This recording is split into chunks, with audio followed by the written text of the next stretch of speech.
Olá, meu querido irmão e minha querida irmã internauta. Neste momento, vocês assistirão a uma maravilhosa ministração da Palavra de Deus, completamente baseada nas Escrituras Sagradas. Uma palavra que visa a edificação do corpo de Cristo, que visa ao aumento de nossa fé, a edificação da nossa fé, a todos nós que amamos a Deus e que aguardamos pela sua segunda vinda. Você que deseja compreender da palavra de Deus, ser edificado, santificado, curado e liberto, neste momento pegue a Escritura em suas mãos, nos acompanhe nessa mensagem para a glória de Deus. Não se esqueça que no final você pode, inclusive, compartilhar com seus amigos essa mensagem, pode sinalizar com um joinha aqui embaixo do seu vídeo e mesmo tecer os seus comentários em nome de Jesus.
Estamos aqui tratando sobre a fé. Como eu disse no nosso último encontro, este capítulo 11 de Hebreus é um capítulo determinante dessa epístola. Haja vista que este capítulo, ao falar sobre a fé, nos coloca em contato com aquilo que o apóstolo que escreveu essa epístola desejava efetivamente que ocorresse. Ou seja, que nós, enquanto aqueles que creram no Evangelho, possamos ter uma fé sincera, uma fé verdadeira, uma fé duradoura e, sobretudo, uma fé que toca os aspectos centrais da verdade. Isso porque hoje em dia se fala muito em fé. Se bem que, na verdade, ao longo de toda a história, sempre se falou acerca da fé, mas nós vemos nos nossos dias o problema de uma fé deficiente. Eu digo uma fé deficiente não em si mesma, enquanto fé, mas quanto ao objeto da nossa fé. Ou seja, aquilo em que nós cremos. Em que nós cremos de fato? Então, as pessoas hoje em dia, elas desenvolvem uma certa crença ou uma certa crendice em muitas coisas. Acreditam em orações fortes, em rezas, em rituais, acreditam em objetos santificados, abençoados, benzidos. Sempre uma fé muito pragmática, uma fé muito imediatista, como quem visa tocar ou conquistar alguma coisa no âmbito do imediato, do aqui e agora. Ao passo que, embora a fé também tenha esse aspecto do imediato, mas a fé bíblica, sobretudo a fé neotestamentária, que seja do Novo Testamento, nos convida a exercer a nossa fé como aqueles que a têm como firme fundamento das coisas que se não veem, como a substantificação ou a certeza das coisas que se esperam. Ou seja, o próprio apóstolo Paulo, ele argumenta em Romanos, no capítulo 8, versículo 25, dizendo que a fé não pode ser aquilo ou naquilo que você vê. Aí ele vai argumentar dizendo, como pode ser fé naquilo que nós vemos se nós estamos enxergando? Querem ver uma coisa? Deixa a Bíblia aberta em Hebreus 11 e só verifique comigo como o apóstolo Paulo ele coloca bem essa questão. Capítulo 8 de Romanos, versículo 24 e 25. Vocês encontraram? Diz assim, porque na esperança fomos salvos. Ora, a esperança que se vê não é esperança, pois o que alguém vê, como o espera? Mas se esperamos o que não vemos, com paciência o aguardamos. E alguém poderia argumentar, não, pastor, aqui fala sobre a aquilo que se espera. Nós estamos falando da fé. Seria uma coisa diferente. Mas volte agora para Hebreus capítulo 11 e verifica o conceito de fé que o apóstolo coloca no primeiro versículo do capítulo 11 de Hebreus. Ora, a fé é a certeza de coisas que se esperam. Olha a esperança aí. Ou seja, é a certeza de coisas que se esperam, de coisas que se aguardam. A convicção de fatos que se não veem. Então, há uma projeção escatológica aqui nesse texto de Hebreus 11. Sobretudo porque no livro de Hebreus o apóstolo trata da questão da promessa. Uma promessa que, embora nós já experimentemos hoje no nosso espírito, mas ela há de se concretizar quando nós formos introduzidos completamente na glória com o nosso Senhor Jesus Cristo. Então, fala muito dessa questão, dessa promessa, fala sobre o galardão. Então, é uma fé que nos projeta para o futuro e nos faz experimentar o que é futuro ainda hoje no presente. Então, a fé bíblica, a fé neotestamentária, é essa fé que tem por objeto do seu crer aquilo que o próprio Deus nos prometeu. Então, não basta que você creia em qualquer coisa. Não basta que nós creiamos simplesmente em qualquer tipo de prodígio ou de manifestação. Infelizmente, hoje em dia, as pessoas questionam a nossa fé da seguinte maneira. Você vai se lembrar disso. Assim, olha, como é que vocês dizem que tem fé se vocês não experimentam milagres? É como se eles dissessem, nós temos os milagres, por isso nós temos a nossa fé. Ou seja, eles só podem crer porque eles veem. Eles só podem crer porque eles tocam em algo. De modo que se lhes faltar uma manifestação imediata da sua fé, eles colocam em dúvida a própria fé. Ao passo que a Escritura nos convida a desenvolvermos uma fé que é a certeza de coisas que se não veem. Mesmo nós não vendo, nós cremos. Como uma convicção de fatos. Ora, se são fatos, são concretos, são reais. Concretos do ponto de vista da existência. A convicção de fatos que se não veem. Ou seja, o fato de eu não ver no presente, no momento atual, não significa que não seja um fato. Então, infelizmente, a gente vive num tempo em que se prega, se propaga, se divulga uma pseudo-fé. Uma fé que é falsa pela sua própria argumentação, quando diz que é preciso que você veja, para que então você creia. É o caso de Tomé. Quando os discípulos disseram para Tomé, um dos apóstolos de Cristo, que o Cristo havia ressuscitado e havia se manifestado a eles numa manhã de domingo, Tomé, porque não estava presente, ele não pôde crer. Ele duvidou que fosse o Cristo ressurreto, ou duvidou que Cristo tivesse de fato ressuscitado. Foi aí que no domingo seguinte, estando Tomé presente na assembleia, Cristo novamente se apresentou vivo e disse, Tomé, incrédulo, toque aqui nas minhas mãos, toque aqui no meu lado e veja que fantasma não tem carne e osso, como vedes que eu tenho. Foi neste momento que Tomé, vendo, ele creu. Ele se prostrou diante de Cristo e declarou, Senhor meu e Deus meu. E aí Cristo disse, porque tu vistes, tu crestes? Olha, ou seja, você creu porque você viu? Bem-aventurado aqueles que não viram e creram.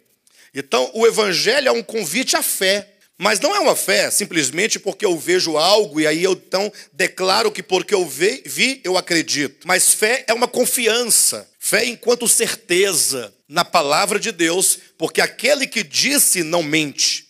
Aquele que disse nem mente e nem se arrepende.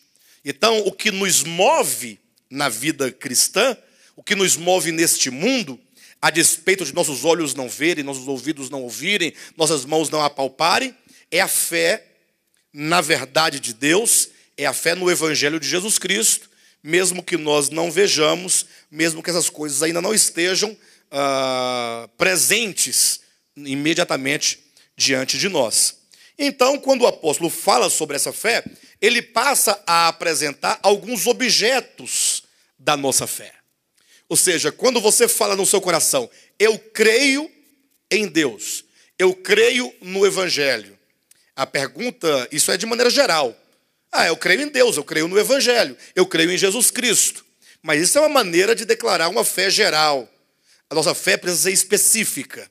Ou seja, em que de fato nós cremos. Por isso que o apóstolo, tão logo ele dá o conceito de fé no versículo 1, ele passa a apontar o objeto da nossa fé, para que nós tenhamos a certeza e a segurança de que a nossa fé de fato se apoia naquilo que Deus disse e não naquilo que nós queremos que seja. E nós vimos, portanto, na semana passada, que o primeiro objeto da nossa fé é Deus enquanto Criador. Está aqui no versículo 3, quando diz, pela fé, entendemos que foi o universo formado pela palavra de Deus, de modo que o visível veio a existir das coisas que não aparecem. Ou seja, tudo começa em Deus. Deus não somente enquanto Criador, mas como diz o texto, claramente, Deus enquanto aquele que autoexiste, ou melhor, aquele que não procede absolutamente de ninguém e de nada, aquele que é fonte e origem de todas as coisas.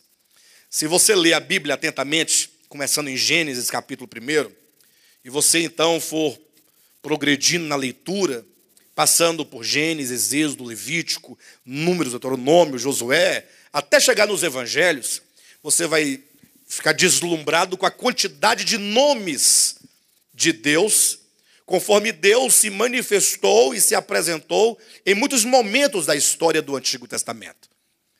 El Shaddai, Elohim, Yahvé, o que seja Jeová, e tantos outros nomes, que inclusive hoje em dia os cristãos, eles fazem música com tais nomes em hebraico, Isso é muito bom, porque isso vai revelando Deus nos seus vários aspectos, ou nos vários aspectos da sua natureza, da sua obra e da sua ação a favor do seu povo. Entretanto, quando você entra no Evangelho, aí vem o próprio Filho de Deus, o Cristo de Deus, encarnado, e dentro da sua grande simplicidade, ele nos traz o nome, ou que seja o título pelo qual nós devemos nos aproximar de Deus, sendo esse título o mais simples e, ao mesmo tempo, o mais complexo. Jesus nos ensinou a chamar a Deus de Pai. Nos ensinou a chamar a Deus de Pai. Você não vai encontrar essa expressão em todo o Antigo Testamento enquanto uma forma de invocação. Você vai encontrar, eventualmente, dizendo que Deus é Pai, porque Ele gerou, porque Ele criou. Mas Cristo, quando veio ao mundo, Ele diz, olha, quando vocês orarem a Deus e a Ele se dirigirem, digam assim, Pai nosso que estais nos céus. Que maravilha. Lógico que esses estais nos céus não pode ser entendido como os céus, enquanto atmosfera, biosfera, estratosfera, e assim subindo e galgando num espaço infinito acima de nossas cabeças, como creem os judeus, como creem os muçulmanos, Eles acreditam que a Terra, ela está criada aqui como uma base plana, e acima de nossas cabeças há 7 céus, sendo que Deus estaria no último desses céus, habitando. Acredita-se numa habitação local de Deus, acredita-se numa habitação, como eu posso colocar, uma habitação restrita, como se fosse um grande palácio, coberto com uma grande abóbada, uma grande cúpula celestial sobre a sua cabeça. Mas alguém poderá questionar, dizendo, pastor, mas a Escritura apresenta deste modo os céus ou a habitação de Deus. O Antigo Testamento está cheio, não somente de afirmações que dizem que ele habita os céus, mas da própria descrição, como se encontra, por exemplo, no livro de Ezequiel, que diz que ele está coberto com um pomo de safira. E aí se cria essas ideias a partir da própria Escritura, que não tem o objetivo, absolutamente, de querer definir um lugar geográfico onde Deus poderia habitar. E por que nós devemos pensar dessa maneira? Que Deus não pode estar ou habitar um lugar físico e geográfico. Porque essa ideia de habitar um local específico, geográfico, habitar um ambiente como um palácio, como uma casa, como um lugar, isso está para os homens. Isso fala da nossa finitude enquanto ser humano, que sempre vamos precisar de um lugar onde estar, ou sempre estaremos em algum lugar. Por exemplo, agora nós estamos aqui e, portanto, não estamos em casa. Nós estamos aqui, portanto, não estamos no nosso trabalho. Estamos aqui, portanto, não estamos em Brasília, nem em Ceilândia, nem no Guará, nem no Bandeirante, nem em São Paulo, nem em Rio de Janeiro, nem em Goiânia, nem em qualquer um desses lugares. Aí essa questão geográfica local está para o homem. Agora veja só como que a Escritura, apesar de ela ter todas essas descrições no Antigo Testamento, que são descrições meramente pedagógicas, para nós podermos entender verdades muito grandes, mas mesmo no Antigo Testamento, nós vamos encontrar, por exemplo, no lampejo de revelação, quando Salomão, tendo construído para Deus o templo, conforme solicitado a Moisés, lá no Monte Sinai, por ocasião de ele dedicar o templo a Deus, ele falou as seguintes palavras: ó Deus, bem sabemos que tu não habitas em casas feitas por mãos humanas, e até mesmo porque nem mesmo os céus podem te conter. Ó, os céus, nem os céus podem te conter, nem o céu dos céus pode te conter. Isso ele falou certamente num lampejo de revelação, haja vista que a mentalidade, o modo de pensar de Salomão era um modo ainda rudimentar lá do Antigo Testamento. Mas no momento ele tem essa percepção de que Deus, ele é maior do que toda a criação reunida. Não somente maior do que os céus, e nem somente maior do que o céu dos céus, mas maior do que a terra, maior do que toda a criação, do que todo o universo. E novamente vamos encontrar o profeta Isaías, no capítulo 66 do seu livro, dizendo as mesmas palavras, quando Deus fala por intermédio do profeta, dizendo: olha, o céu é o meu trono, a terra é o estrado dos meus pés. Olha como que se constrói uma figura clara, para que você tenha o mínimo de noção e a mínima percepção da grandeza divina em comparação às medidas físicas e humanas. Quando você imagina, se o céu é o trono de Deus, é o assento onde ele se assenta, lógico, entenda isso metaforicamente. É só para você ter ideia das dimensões. E se a terra é o lugar onde ele apoia os seus pés, o estrado dos pés dele, de que tamanho é esse Deus? Mas ainda assim são lampejos. Talvez o lampejo maior de revelação teve Davi, quando no Salmo 139, ele diz: olha, Senhor, existe algo maravilhoso que a minha mente é incapaz de entender. Ele vai usar o termo, né? Para mim, isto que eu vou dizer agora é maravilhoso demais. A minha compreensão, a compreensão humana não é capaz de entender como pode ser. Porque tu és aquele que nos cerca por detrás e por diante. Eu pergunto, como alguém pode cercar alguém por detrás e por diante? Como pode Deus estar atrás e adiante ao mesmo tempo? Aí ele vai dizendo dessa grandeza divina, da sua, como diz, né, da sua onipresença, da sua infinitude, ao ponto que ele chega a dizer: se eu subir na mais alta montanha, lá tu estás. E se eu descer ao mais profundo do abismo, lá eu te encontrarei. Então, quando Jesus fala, orareis assim, Pai nosso que estás nos céus, esse céu certamente deve ser compreendido como as dimensões espirituais e celestiais, uma vez que Deus não está para o físico imediato, embora ele emane de todas as coisas criadas, só que Deus é espírito. Mas o fato é que Jesus diz: olha, vocês devem se dirigir a Deus como Pai. E isso já começa a trabalhar o princípio da nossa fé. Tudo começa na compreensão de quem é Deus. Imagine vocês, se nós não compreendermos exatamente o que é Deus para nós teremos uma fé deficiente. E olha que quando você começa o princípio de algo de maneira equivocada, você não tem como terminar aquele entendimento de maneira correta. tudo que se começa de modo errado tende a terminar de modo errado. Portanto, quando se trata da fé cristã, dessa fé que nos torna servos de Deus, nós devemos estar muito atentos a essa questão. Então, quando Jesus disse, olha, chamareis a Deus de Pai, ele também vai dizer em outro lugar, a ninguém chameis de Pai, porque um só é o vosso Pai celestial. Ele está nos chamando a atenção, não somente para Deus, enquanto objeto de nossa fé, mas Deus enquanto origem, enquanto genitor ou progenitor da nossa existência.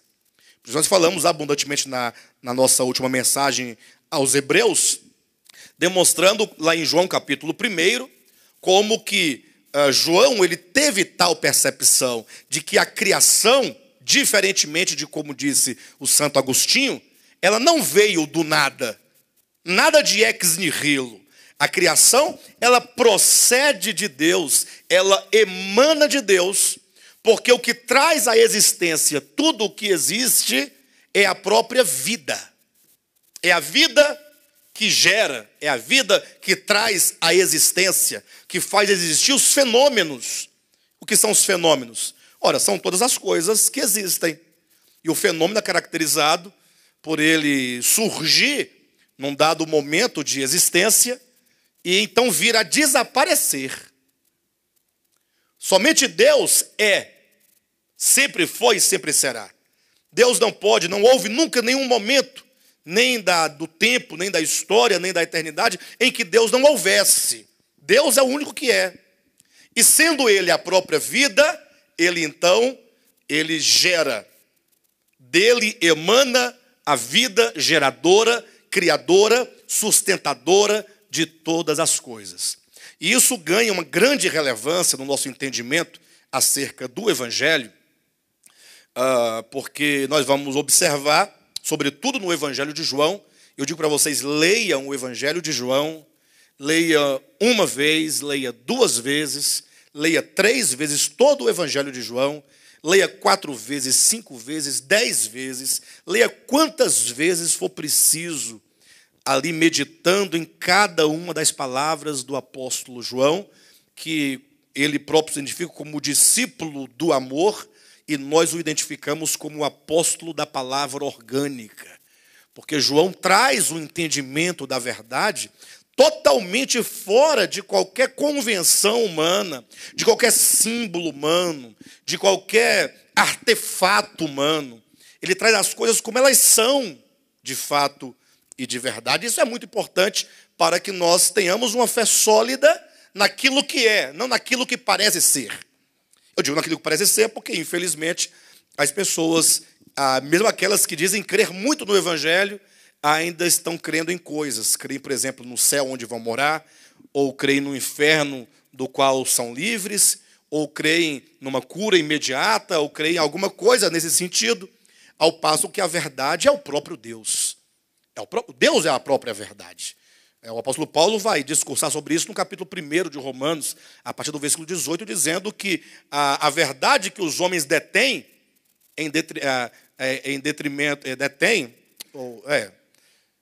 numa relação de oposição à iniquidade deles, é exatamente o Deus que se revela por meio das coisas que foram criadas.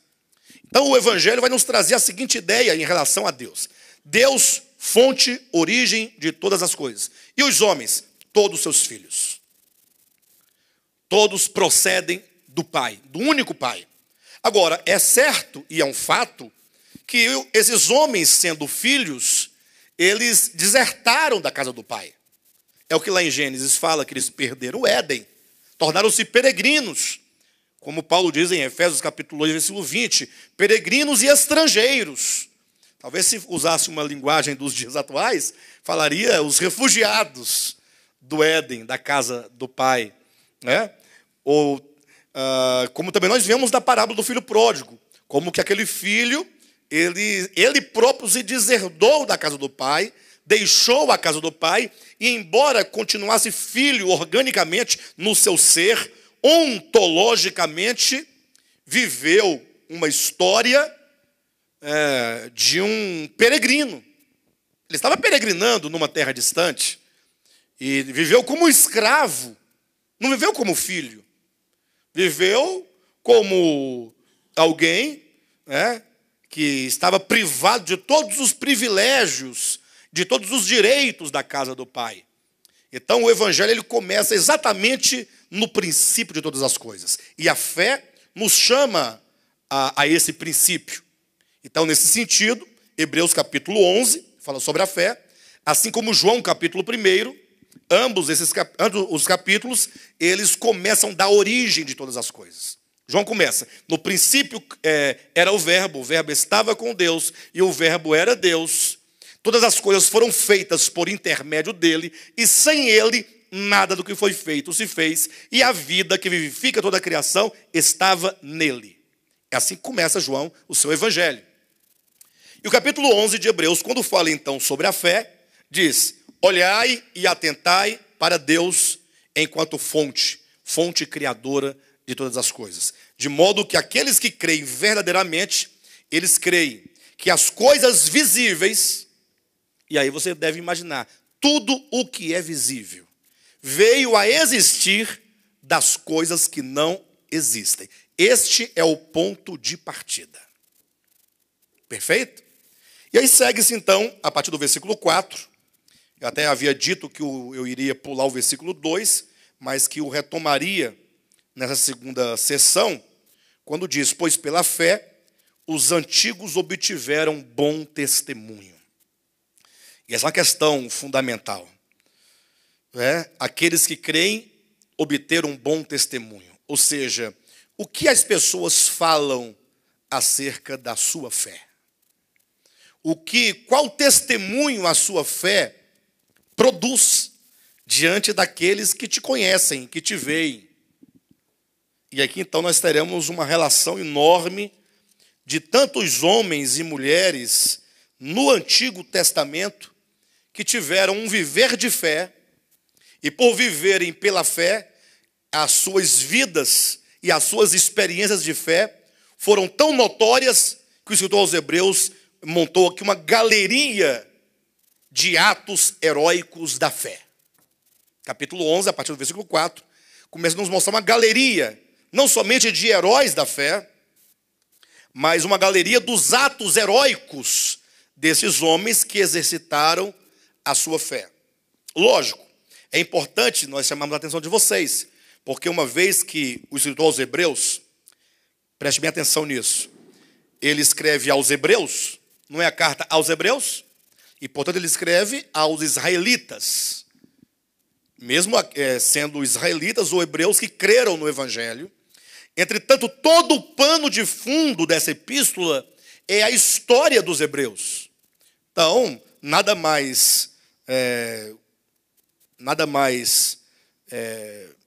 melhor, né, do que o escritor, no capítulo 11, começar a colocar desde os primeiros homens de fé, percorrendo todo o Antigo Testamento.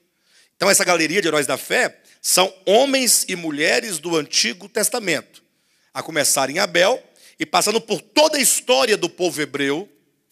Então, é certo que nós, ao tocarmos cada uma dessas experiências, nós precisamos sempre olhá-la do ponto de vista do Novo Testamento. Porque se você ficar olhando a história dos hebreus, o testemunho de fé de Abel, de Enoque, de Noé, de Abraão, de Isaac, de Jacó, de José, de Moisés e do povo de Israel, do ponto de vista meramente histórico, o que vai acontecer? Nós estaremos retrocedendo, ou não? Por exemplo, aqui vai falar sobre Abraão, vai falar sobre Moisés, vai falar sobre os juízes, por exemplo, lá do Antigo Testamento. Imagine só se nós ficarmos aqui nessas histórias, tentando aplicar nos dias de hoje uma fé tão imediata quanto a deles. Por exemplo, vai dizer que pela fé o povo de Israel rodeou a cidade de Jericó e os muros caíram. Agora, como trazer esse episódio de fé para os dias de hoje?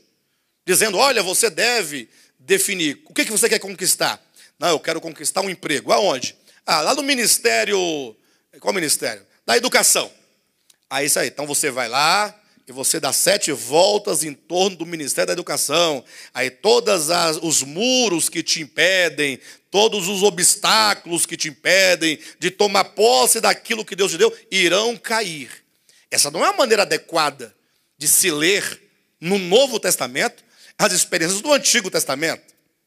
Pastor, como então nós vamos ler essas experiências de fé? Simples. Se você entender que o Antigo Testamento são 39 livros que contam histórias e experiências do ponto de vista da lei e dos profetas, ou seja, de um ponto de vista rudimentar, tempo esse em que não havia chegado ainda a realidade de todas as coisas, tempo esse que a verdade não havia chegado ainda, a verdade enquanto a representação daquilo que de fato é a realidade. Então, nós não podemos tomar tais experiências do jeito que elas estão lá. Nós temos que transferi-las para a realidade do Novo Testamento. E aqui vale a pena lembrar os irmãos, quando o próprio João Batista, vocês sabem que João Batista, ele foi aquele que criou um divisor de águas, uma expressão bem do senso comum, né? Em um lugar comum, mas que explica bem essa questão. Ele gera uma separação, ele encerra o Antigo Testamento, como se ele fechasse uma cortina do Antigo Testamento e dissesse, aqui está encerrada uma história. E agora ele abrisse uma cortina do Novo Testamento dizendo, aqui começa uma nova história. João Batista tem esse papel de encerrar uma era, de introduzir outra era. De sorte que ele próprio vai dizer acerca disso. Ele fala, olha pessoal, entenda, a lei foi dada por Moisés. Legal, né? Agora, a graça e a verdade vieram por meio de Jesus Cristo. Alguém poderia questionar, por que a verdade veio por meio de Jesus Cristo? Não havia verdade no Antigo Testamento? Não havia verdade lá? Aí eu responderia com um não, bem falado, não. Então tinha mentira? Calma. A verdade, quando João Batista diz, a verdade veio por Jesus Cristo, ele não está colocando verdade aqui no sentido de oposição à mentira. Não. A verdade está em oposição àquilo que não é realidade.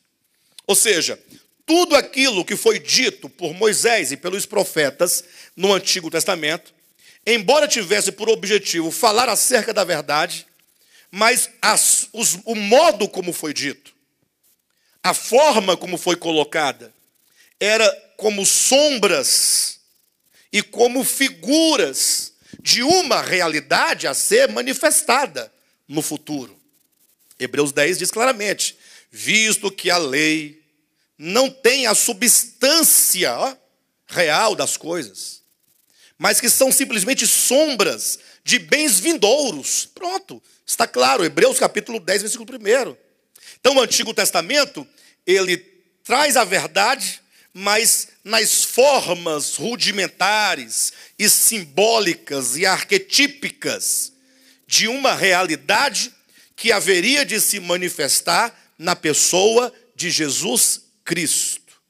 Então, quando eu leio qualquer passagem do Antigo Testamento, eu preciso, por obrigação da compreensão de que a verdade veio por meio de Jesus Cristo, eu preciso de trazer aquela experiência, aquele fato, aquela história e procurar entendê-los ou entendê-las na realidade representada, manifestada, encarnada na pessoa de Jesus Cristo.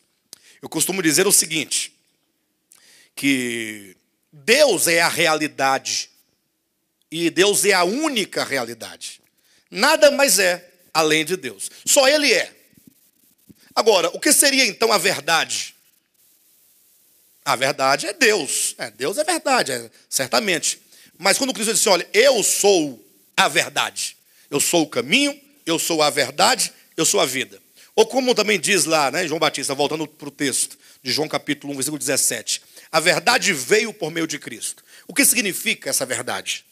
Ora, significa que o Cristo de Deus encarnado por meio do seu viver humano, tangível, histórico, por meio de suas palavras proferidas, dos seus ensinamentos que foram dados aos apóstolos, aos seus discípulos, de maneira geral, por meio da sua obra realizada, nós temos nele a exata expressão da realidade.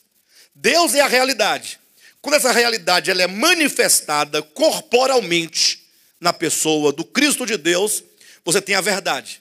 A verdade é a percepção exata da realidade.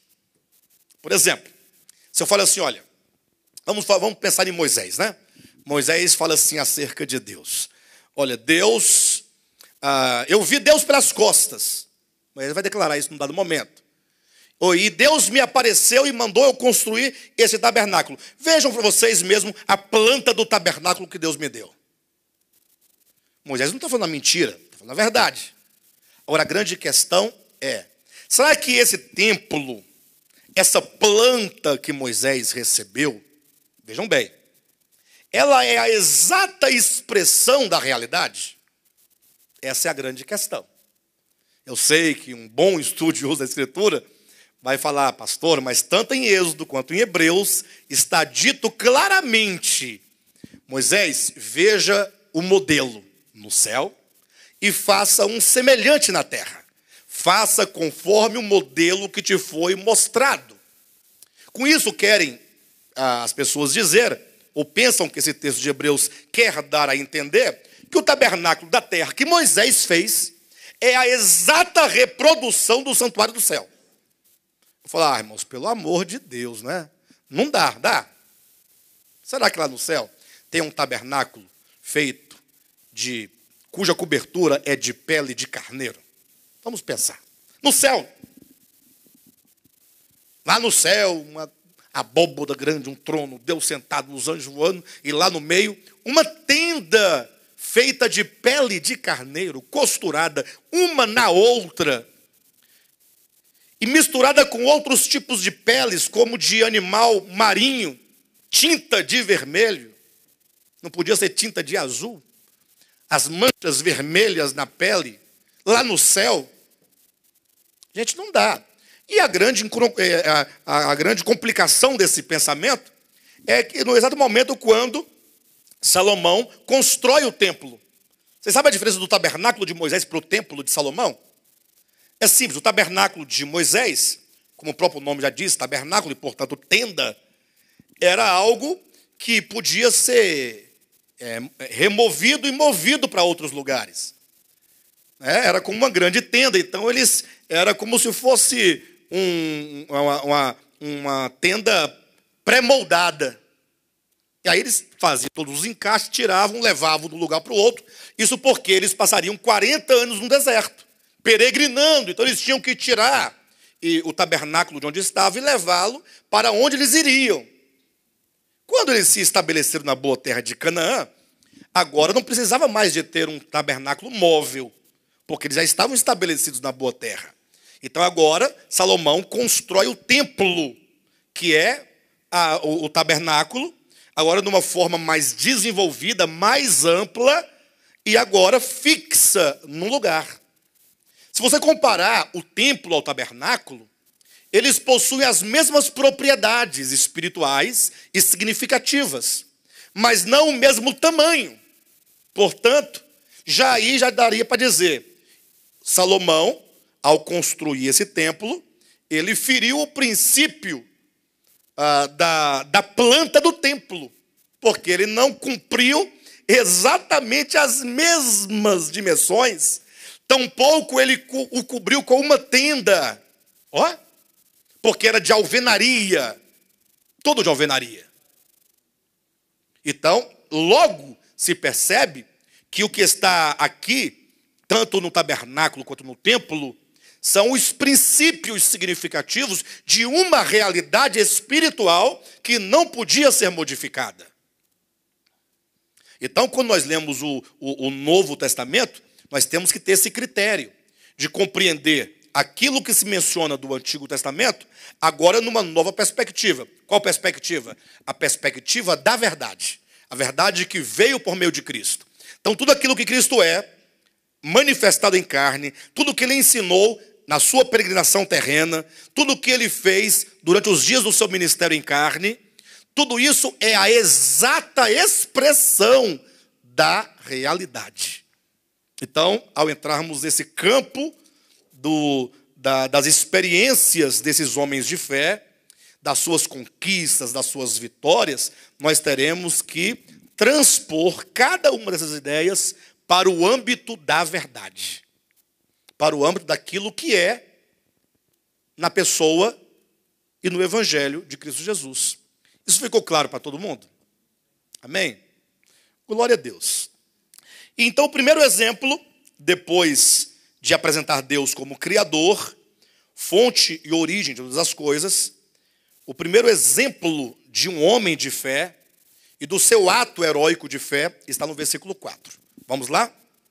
Pela fé, Abel ofereceu a Deus mais excelente sacrifício do que Caim, pelo qual obteve testemunho de ser justo, tendo a aprovação de Deus quanto às suas ofertas. Por meio dela também, mesmo depois de morto, ainda fala. E aqui está uma grande prova de que nós devemos transferir a ideia, a personagem e o seu feito de fé para o Novo Testamento.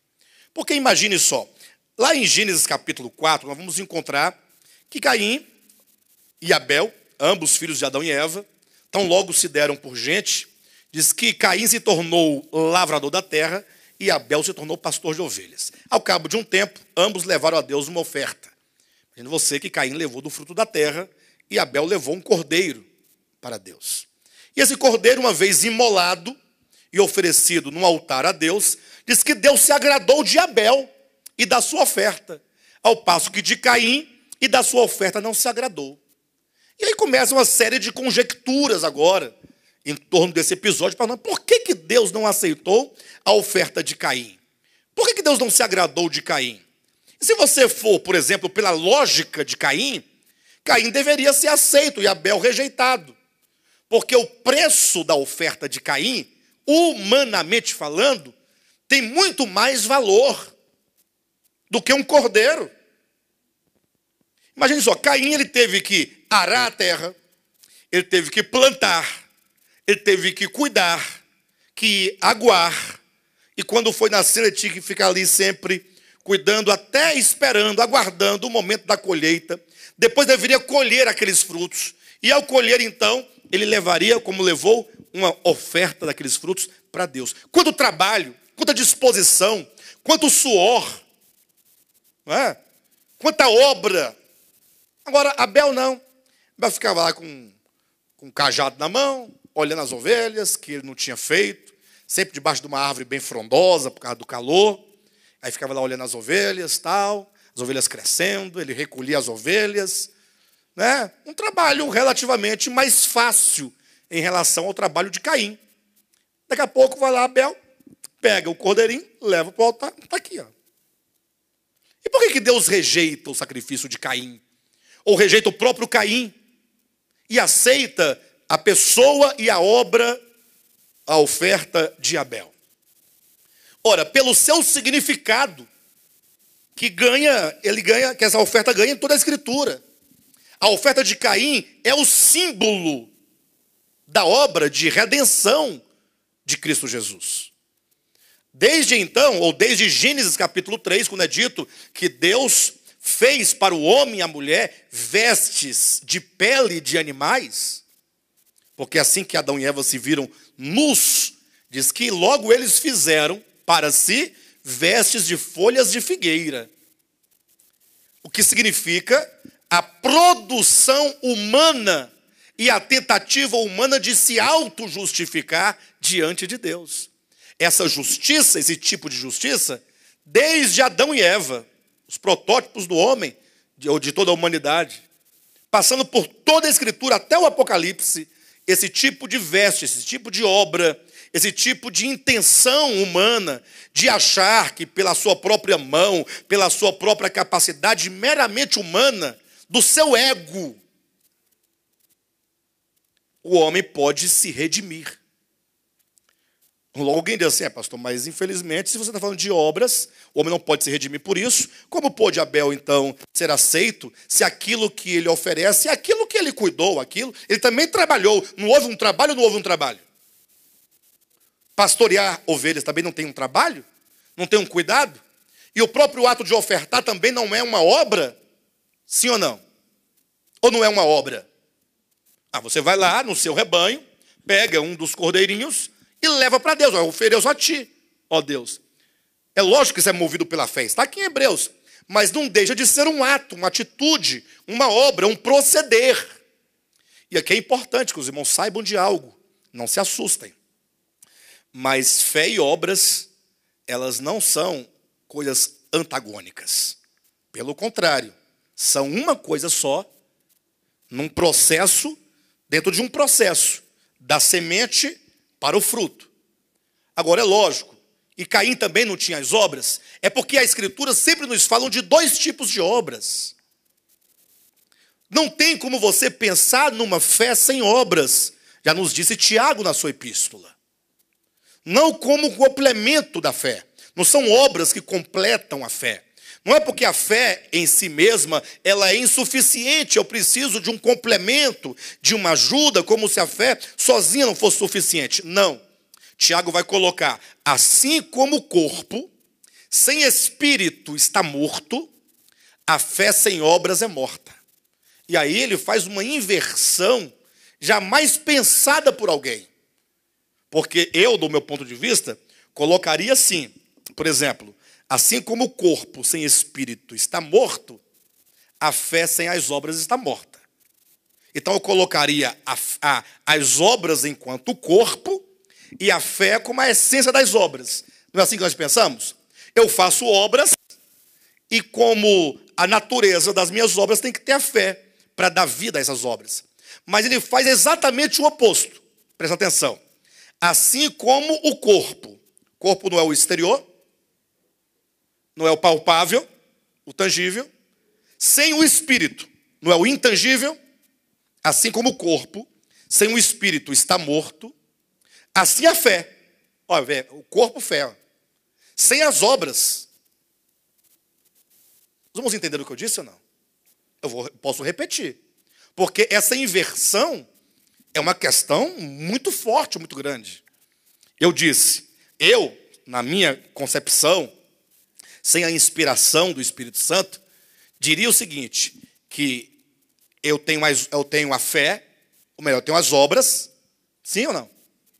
E como essência das minhas obras, eu tenho que ter a fé. A fé como a substância das obras. Tiago disse, não, eu quero exatamente o oposto.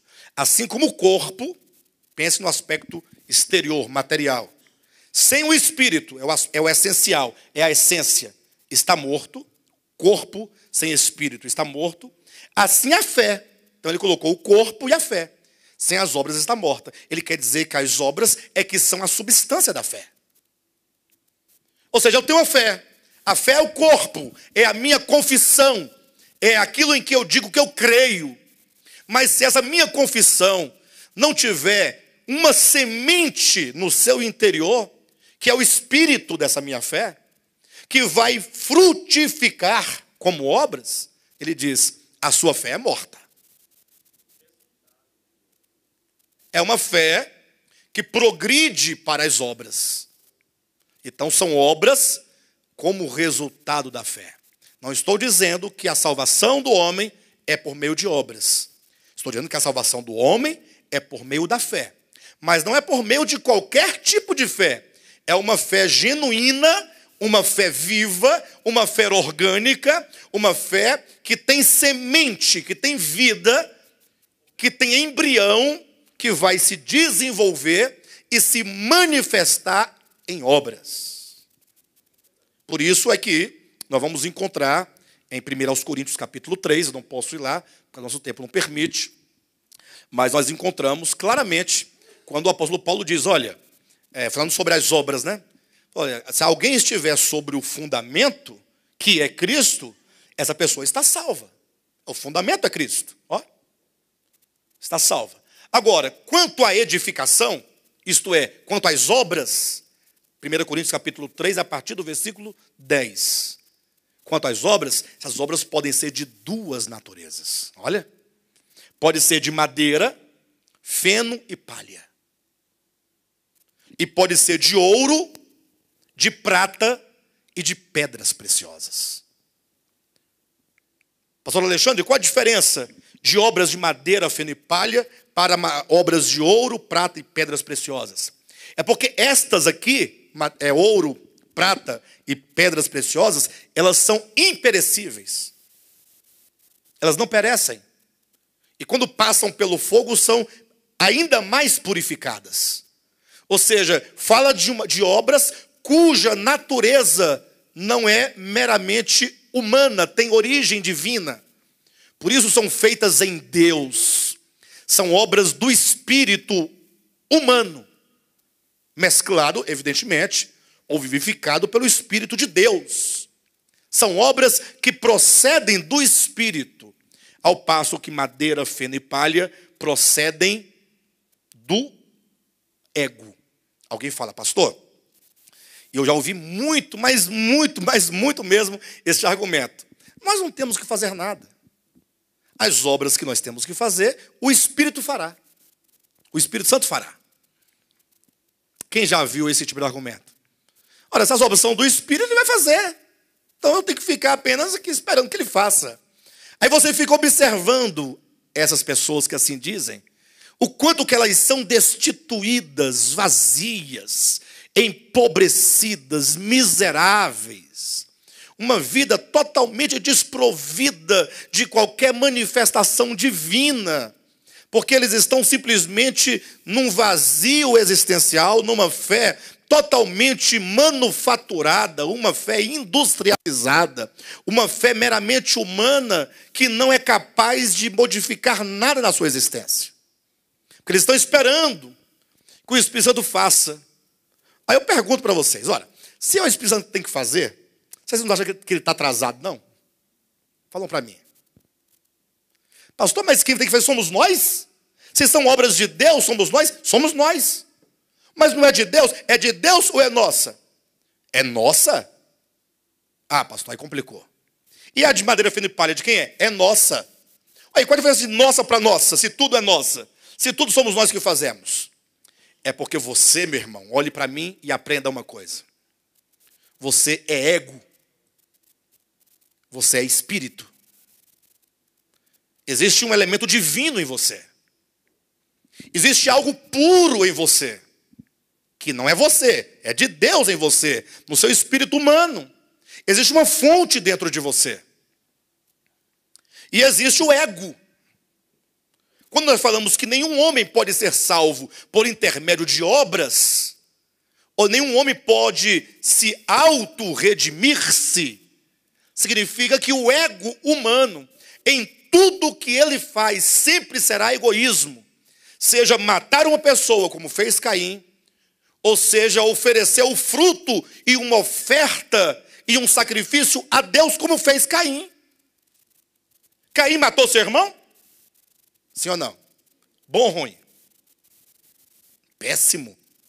Caim ofereceu a Deus uma oferta? Bom ou ruim? Bom, puxa vida. Quem é que vai dizer que Caim errou quando ofereceu a Deus uma oferta? O problema é que tanto o homicídio por ele cometido, quanto a oferta que ele oferece a Deus, tem como fonte originária o seu ego. O ego. Homem caído.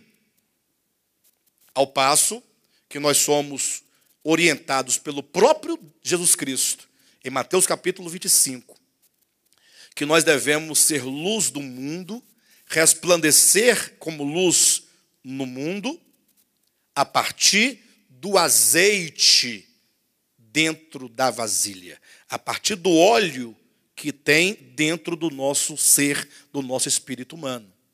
Lembram de Provérbios capítulo 20, versículo 26? O espírito do homem é a lâmpada do Senhor?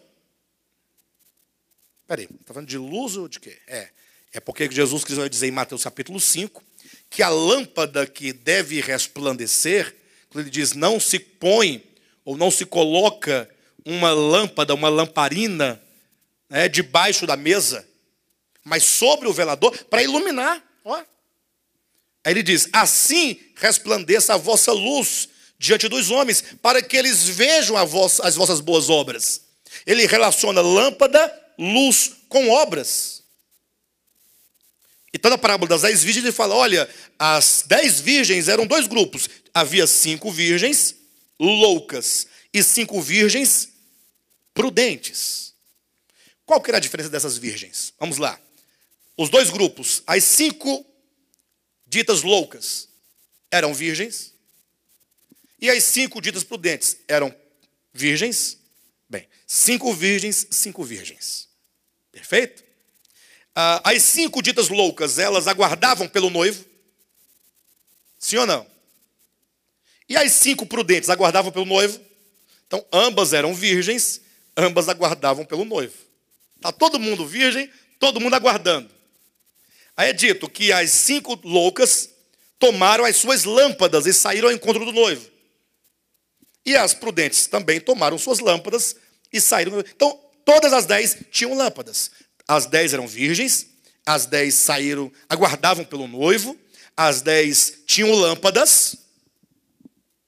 Interessante. As lâmpadas das 10, das 5 loucas, estavam acesas? Não? Sim ou não? Como é que vocês sabem que elas estavam acesas? Hã? Não, a maioria respondeu que estavam acesas. Você disse que não estava acesa. Aí estou perguntando para os demais que responderam que estava acesa. Como é que vocês sabem que estavam acesas?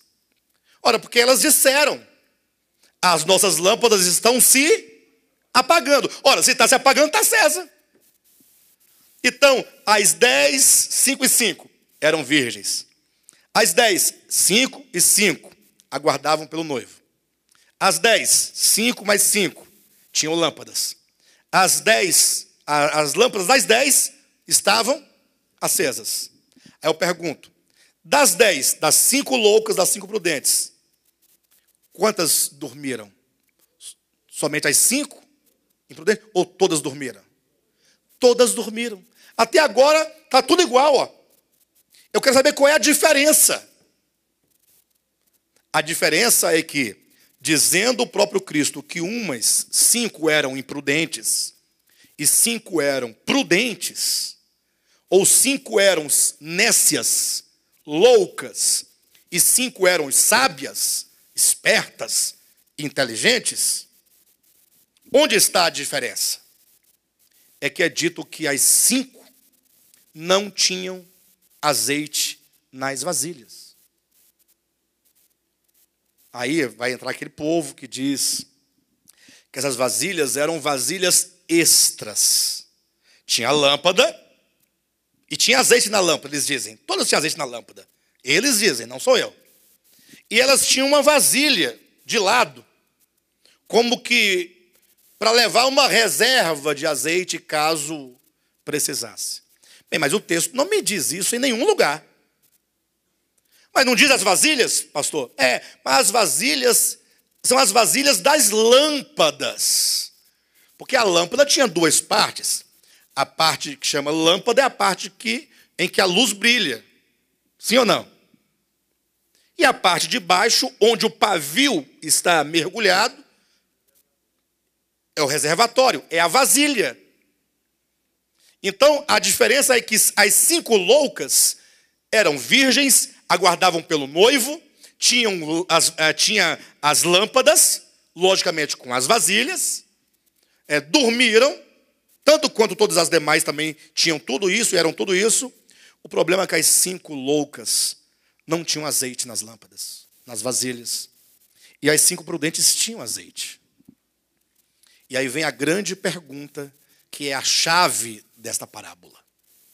Quando alguém pergunta, como pode as lâmpadas das virgens nécias, imprudentes e loucas, como pode essas lâmpadas estarem acesas sem o azeite? Essa é a grande questão. Se não tinha azeite, como brilhavam? As outras tudo bem, elas tinham as lâmpadas, tinham azeite, por isso brilhavam. Então, essa situação complicada de se responder de imediato é a chave da parábola. Porque uma vez que eu sei, eu, Alexandre, sei, vocês também sabem, pelo testemunho do próprio Cristo, o significado das lâmpadas e do resplandecer das lâmpadas. Vocês sabem o que são as lâmpadas? E o que significa o resplandecer das lâmpadas? O que significa? Não sabe? Vamos ler então. Mateus 5, vai lá. Vós sois a luz do mundo. Lembra que as virgens tinham suas lâmpadas acesas? Tem alguma relação aqui até agora? Tem, estamos falando de luz, né? Vós sois a luz do mundo. As virgens tinham suas lâmpadas acesas. Vós sois a luz do mundo. Não se pode esconder a cidade edificada sobre um monte. Nem se acende uma candeia. Olha a candeia aqui, ó. Para colocá-la debaixo do alqueire, mas no velador, e alumia a todos os que se encontram na casa. Isso é uma parábola, não é? O que essa parábola significa? Eu tenho aqui a figura de uma candeia, ou de uma lâmpada, que deve resplandecer e iluminar a todos. É uma parábola. Cristo disse, vós sois a luz do mundo. Então a primeira relação que eu tenho é, se nós somos a luz do mundo, e em seguida ele falou acerca de uma candeia, que deve estar acesa e iluminar a todos numa casa, eu devo entender que essa candeia não é uma candeia que eu trago comigo, mas que sou eu próprio. Sim ou não? Você é a luz do mundo ou você tem uma lâmpada que é a luz do mundo? Vós sois a luz do mundo, versículo 15, 14. Ou vós tendes a candeia que ilumina o mundo? Vós sois a luz, vocês são, eu sou, todos nós somos. Aí Cristo, depois que diz acerca daquilo que nós somos em relação ao mundo, e isso em si mesmo já é uma metáfora, porque eu não sou luz, mas ele quer dizer a meu respeito e a minha influência no mundo por meio da figura de uma lâmpada. Olha, a figura de uma candeia. Então, em seguida ele diz, não se acende uma candeia para colocá-la debaixo do alqueire.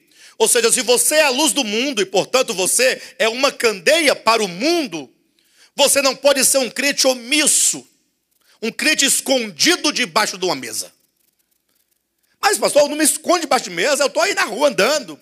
Sim, mas você tem que ser uma luz que brilha onde você estiver. Você não pode ser simplesmente um crente apagado, que não testemunha, que não vive, que não resplandece. E aí, diante desse ponto, os crentes caem matando, dizendo, está vendo como vocês estão errados? Nós temos que ser luz, vocês não são luz. Eu vejo vocês aí, as mulheres como se vestem, olha os homens como estão aí.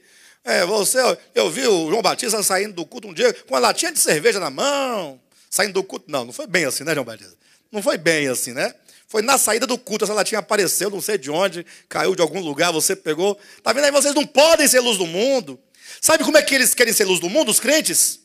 Por meio de um estereótipo externo de veste, de comida e de bebida, e de músicas e de livros que eles leem. É assim que eles querem ser luz do mundo. Ou seja, eles querem ser luz se o cabelo é comprido, se a saia é comprida, se a língua... Ou não, a língua não, né? Entenderam? Mas isso não é ser luz. Isso não é ser luz. Porque a luz, o texto vai dizer, onde quer que você esteja, você poder manifestar por meio de palavras, por meio de atitudes, por meio dos relacionamentos. Isso é difícil, mas é a mais pura verdade. Você imprimir onde você está uma esfera de amor, de paz, de alegria, de longanimidade, de benignidade, de mansidão, de domínio próprio. Nos pegou de calças curtas, né? O texto pegou a gente meio... Mas está aqui, ó. Vós sois a luz do mundo.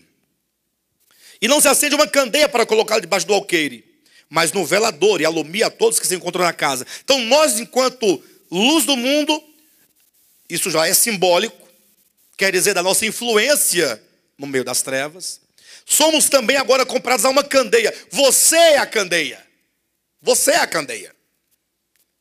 Então, quando diz a parábola das 10 virgens, que elas saíram, cada um com sua candeia, está dizendo disso aqui, ó. Porque as virgens aguardavam pelo noivo. Se essa parábola se aplica à vinda de Cristo, então nós somos as virgens que aguardam pelo retorno de Cristo. E enquanto aguardamos, temos nossas lâmpadas que devem estar acesas, influenciando o mundo, nosso lar, nossos vizinhos, no nosso trabalho, na nossa escola, onde quer que nós estejamos. E aí, Jesus vai explicar como é isso na prática. Como essa parábola se desmonta da forma de parábola para ser eficazmente uma realidade no nosso dia a dia. Versículo 16. Assim brilhe também a vossa luz diante dos homens. Assim como a candeia não pode ficar debaixo da mesa, mas no velador para todos serem influenciados por sua luz, assim também são vocês, que a luz de vocês brilhe diante dos homens, para que vejam as vossas boas obras e glorifiquem o vosso Pai Celeste. Quem aqui quer glorificar o Pai Celeste? Como é que você pode glorificar o Pai Celeste? Por meio de boas obras. Sim, mas e o problema, pastor, da parábola das virgens? Como é que resolve aquele problema?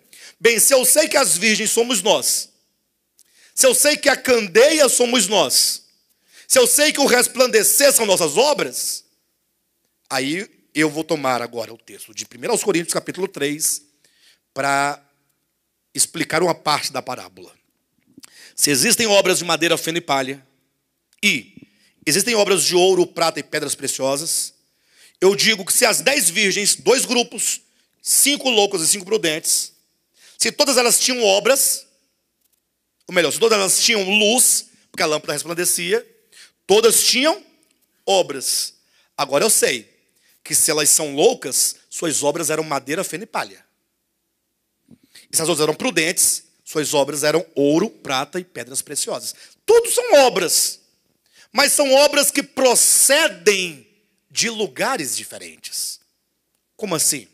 As 5 loucas tinham obras, os homens viam suas obras resplandeciam, mas não glorificavam o Pai Celestial. E por que não glorificavam?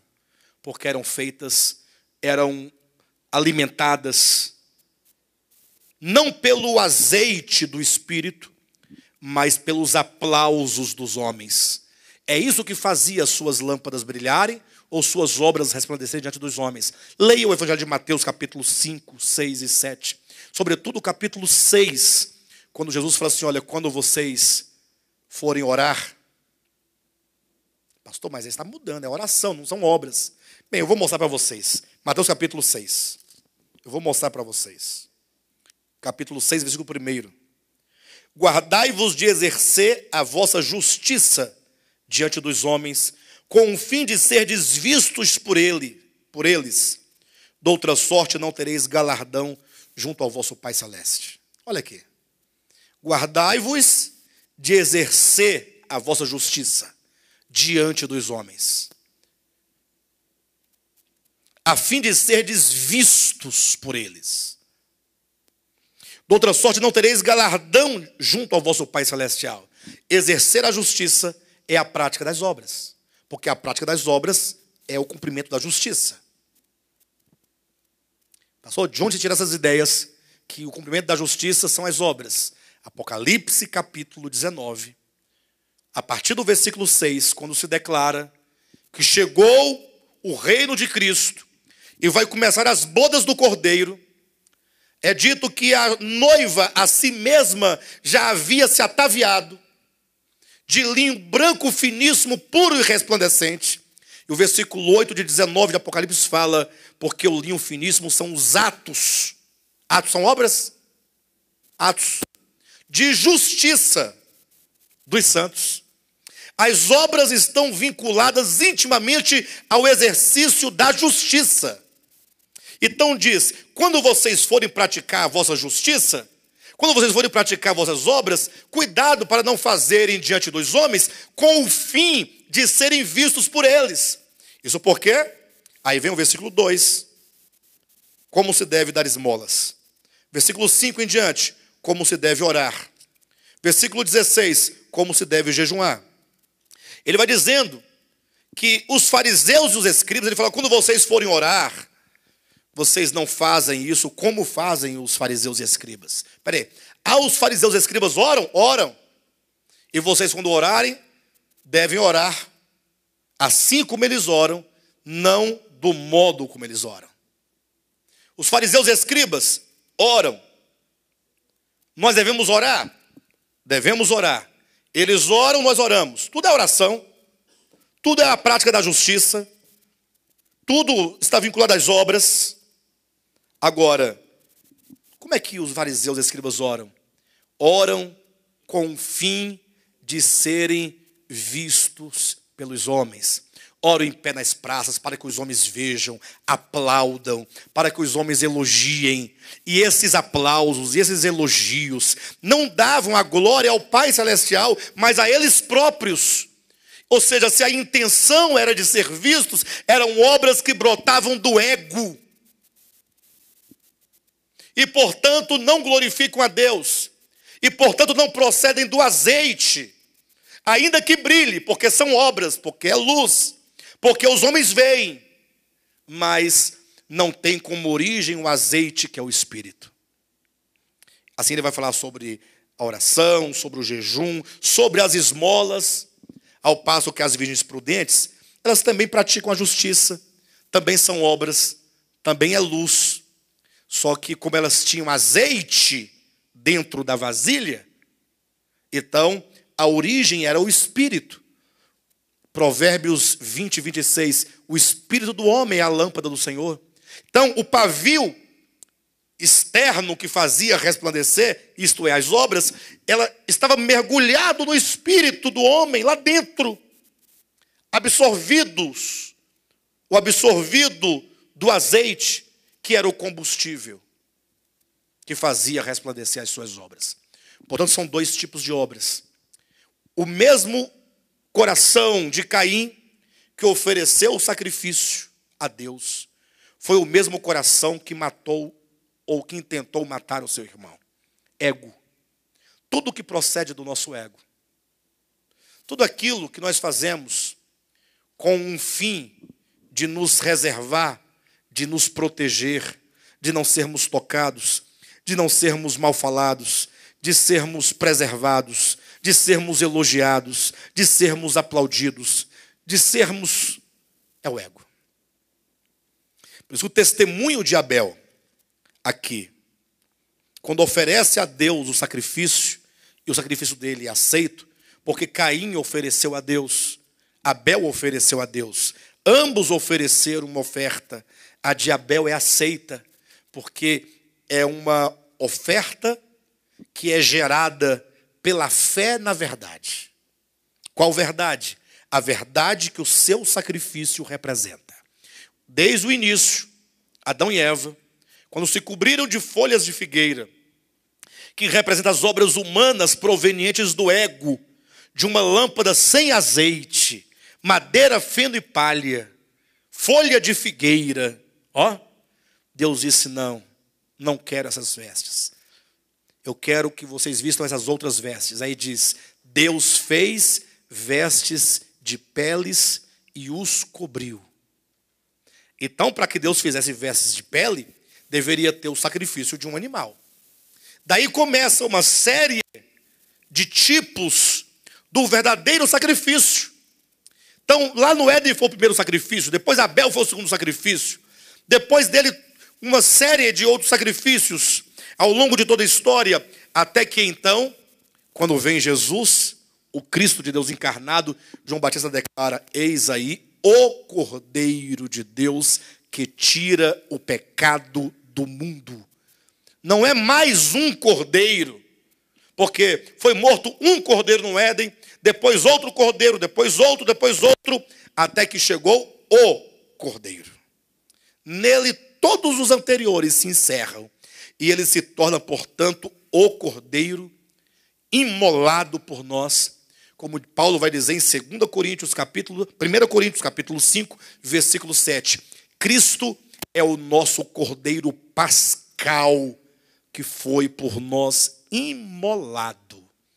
Então, se eu começo a minha fé tendo o próprio Deus enquanto Pai, Criador, progenitor, fonte e origem de tudo, eu creio absolutamente nisso. Como diz lá o próprio Jesus em João capítulo 14, não se turbe o vosso coração, credes em Deus. O que quer dizer credes em Deus? O que quer dizer credes em Deus? Ele está ordenando que se creia em Deus? Ou ele está declarando, vocês creem em Deus? Eu creio, tu, ele crê. Nós cremos, vós credes. Credes em Deus, eu estou declarando. Crede também em mim. Credes em Deus é um fato.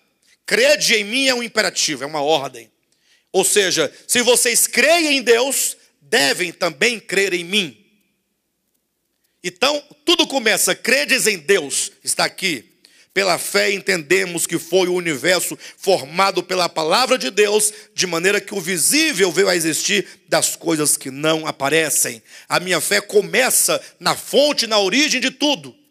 Segundo momento, crede também em mim. Cristo é o Cordeiro pascal, que por meio da sua morte abriu-nos um novo e vivo caminho de reconciliação com o Pai. Quando Abel oferece a Deus esse sacrifício, ele está apresentando um protótipo do verdadeiro sacrifício. Apresentando ali o exercício da fé no sacrifício vicário de Cristo. De sorte então que quando você fala, eu creio em Jesus Cristo, mas você não se apropria da sua morte, você então não crê. Ou talvez você seja muito imaturo nas suas compreensões, ou você foi doutrinado de maneira muito equivocada, de maneira que, embora você tenha uma fé genuína, ela não se manifesta como tal, por falta de entendimento. Mas o fato é que se Abel creu em Deus, e porque ele creu, ele ofereceu, eu tenho aqui a fé e a obra. Quando eu creio no sacrifício de Cristo, não é você declarar, eu acredito no sacrifício de Cristo. Ora, o próprio Tiago, ao argumentar essa questão da fé, fala assim, olha, vocês creem que Deus existe? Não faz nada demais. Até os demônios creem, que estremecem. Creem no sentido de acreditar. Não tem valor. O mero acreditar não tem valor. O que tem valor é um crer tão orgânico, tão vivo dentro de você, que ele se move e te move. É uma fé dinâmica, não é uma fé paralítica, não é uma fé morta, não é uma fé manufaturada. Eu estive na exposição do Japão, recentemente agora, lá no Plano Piloto, e lá tinha uma banca de japonês, que eles tinham as comidas típicas do Japão, todas prontinhas assim, numa vitrine. E eu olhava assim, eu falei até para a Jane, vem que essas comidas não esfria? Ou não fica... Porque a pessoa quer comer a comida na hora, né? Que prepara na hora, essa comida fica tudo aqui, é um tanto de comida aqui. Falou, não, essa comida aqui, ela não é de verdade. É para você poder saber a comida que você vai pedir. Porque talvez pelo nome você não saiba, mas quando você olha, você tem a ideia do que é. E vem os ingredientes embaixo escritos. Mas eu olhava, não, tem até caldo. Mas esse caldo aqui nem líquido é. Mas parece, mas não é. É muito perfeito. É como uma maçã de parafina, muito bem feita, e você jura que é de verdade. Mas não dá para comer. Não alimenta, não tem nutrientes, não tem vitamina, não tem sabor. É a fé industrializada. Aquela fé religiosa, tradicional, meramente ritualística, mas que não tem efeito algum, nem na minha vida, nem na vida de quem está próximo de mim, nem na vida de ninguém. não altera o curso da minha vida, não me faz melhor, pelo contrário, me faz mal e me faz pior, cada vez mais, em razão do orgulho que desenvolve no meu coração. Mas a fé de Abel era uma fé que se manifestou no ato. Quando alguém diz, eu creio no sacrifício de Cristo Jesus, sabe o que você está dizendo com isso? E eu até acredito que duas coisas colaboraram historicamente para um problema histórico e universal acerca da fé. Primeiro, a Idade Média. Durante a Idade Média, o catolicismo romano, embora tivesse as missas, tivesse tudo aquilo, eles desenvolveram todo um mecanismo de rituais, desde o batismo, enquanto um mero ato exterior, a hóstia, enquanto um mero pãozinho, ou uma lâmina feita de trigo, uma lâmina, não é nem um pão, é uma lâminazinha. Quem já comeu hóstia aqui? Não é uma lâminazinha? Não é, Gil? É uma lâminazinha. A extrema unção, água benta que joga numa pessoa, ou que seja a primeira como é a hóstia, né?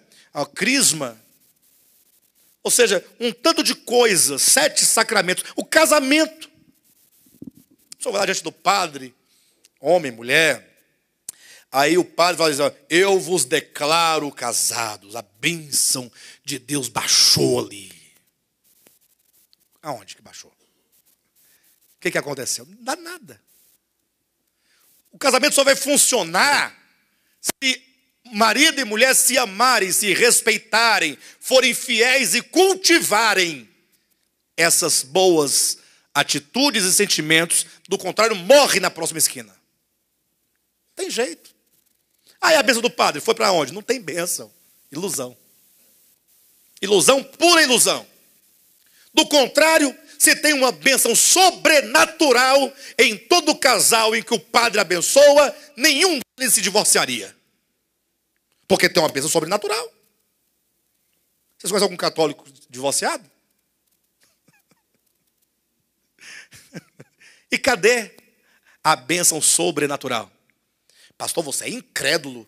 Eu só creio na bênção de Deus quando ela é acompanhada de atitudes e de corações em Deus. Não tem esse negócio. Não tem esse negócio. Essas fantasias que você acredita numa coisa, mas você nunca vê, você nunca toca, nunca experimenta, nunca percebe, nunca sente, fica no âmbito da doutrina, não dá certo, não funciona. Então, durante a Idade Média toda, tinha esses problemas desse sistema ritualístico de coisas que prejudica a fé.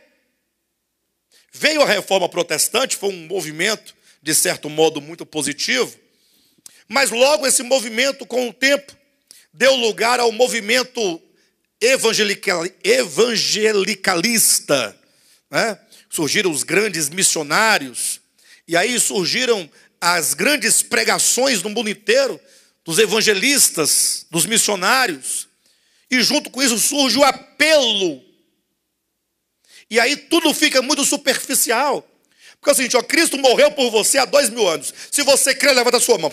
Eu creio, está salvo, agora é só mudar suas roupas, seus costumes, sua comida, seus lugares e vamos para o céu. Vamos caminhar para o céu. E o Evangelho não ensina exatamente isso. O Evangelho ensina exatamente o oposto disso. A fé é no coração. E a fé no Cristo crucificado, ela só pode se substantificar de fato na existência de uma pessoa que crer profundamente no coração o significado da morte de Cristo. Qual o significado da morte de Cristo? É morte e ressurreição. Mas eu creio. Não, mas é morte para você e ressurreição para você. Pastor, mas não basta o sacrifício de Cristo por mim? Não. Quer a prova?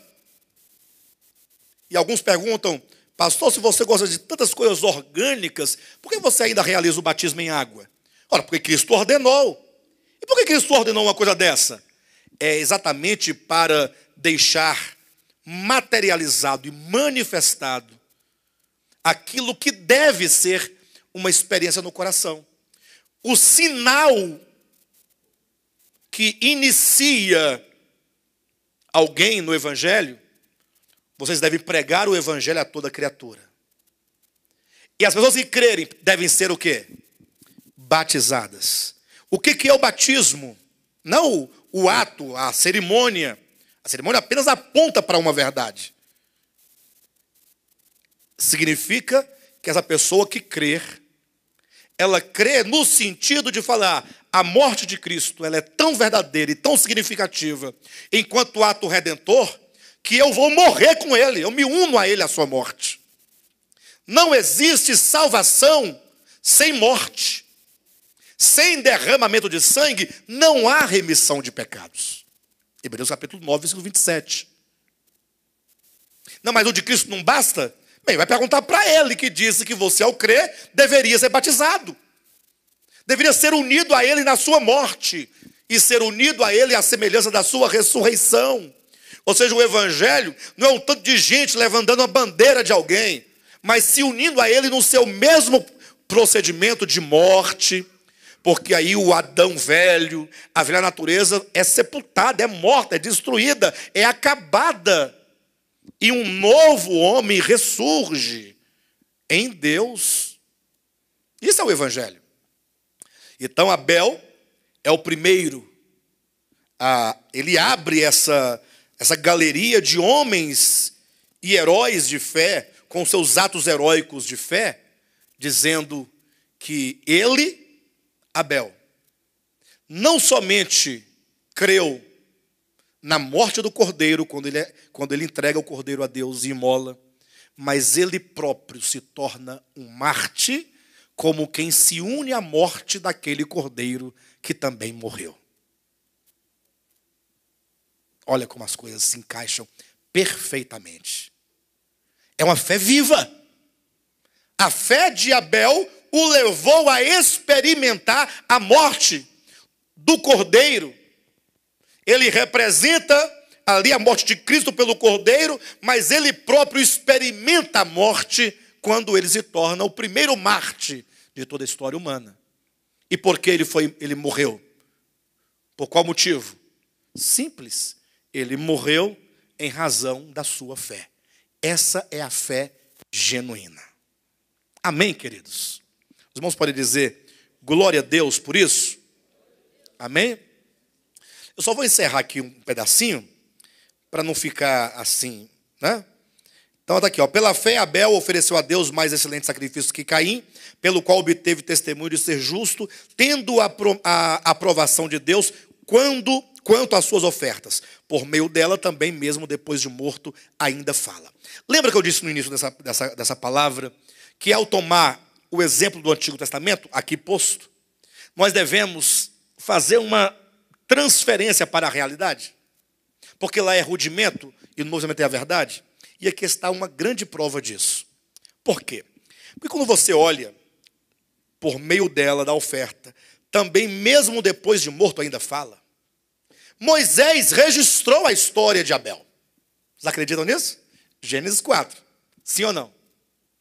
E quando Moisés registrou a história de Abel e de Caim, que o matou, Moisés falou assim, olha, Deus procurou Caim. Isso é Moisés dizendo, Moisés, coloca no seu coração e na sua cabeça isso. Leia Gênesis capítulo 4. E Deus disse, Caim, Caim, onde está teu irmão? E Caim respondeu, acaso sou eu o guardador de meu irmão? E Deus disse para ele, Caim, o sangue do teu irmão clama por vingança. Quem disse isso? Deus, está lá. Quando se transfere de lá para cá, olha a guinada que dá o Novo Testamento. Hebreus capítulo 12, versículo 24. E a Jesus, o mediador da nova aliança, e ao sangue da aspersão, que fala coisas superiores ao que fala o próprio Abel. Olha aqui. Enquanto lá diz que o sangue de Abel clamava por vingança, o sangue de Cristo clama por perdão. Por perdão. Observa que lá no Antigo Testamento se fala sobre uma vingança. O Novo Testamento fala, pois é, agora imagine agora o sangue de Cristo derramado. O sangue de Abel foi derramado, clamava por vingança. Agora o sangue de Cristo clama por quê? Por perdão. E essa é a grande diferença do Antigo para o Novo Testamento. No Antigo Testamento você vai encontrar muita vingança, muita morte, muito sangue derramado. Entra no Novo Testamento, você encontra Cristo dizendo sobre o amor, sobre o perdão. O próprio Cristo disse que a misericórdia e o amor excedem a milhares de holocaustos e sacrifícios. E agora nós temos Deus em Cristo reconciliando consigo o mundo. É isso que o sacrifício de Caim representa, esse ministério da reconciliação, do perdão, da misericórdia, com o qual o próprio Abel, eu falei Caim? Me desculpe, amados. Estou falando de Abel, tá? Abel. E é por isso que o sacrifício de Abel, ele revela e manifesta tudo isso. Essa grande obra de redenção. Tá bom?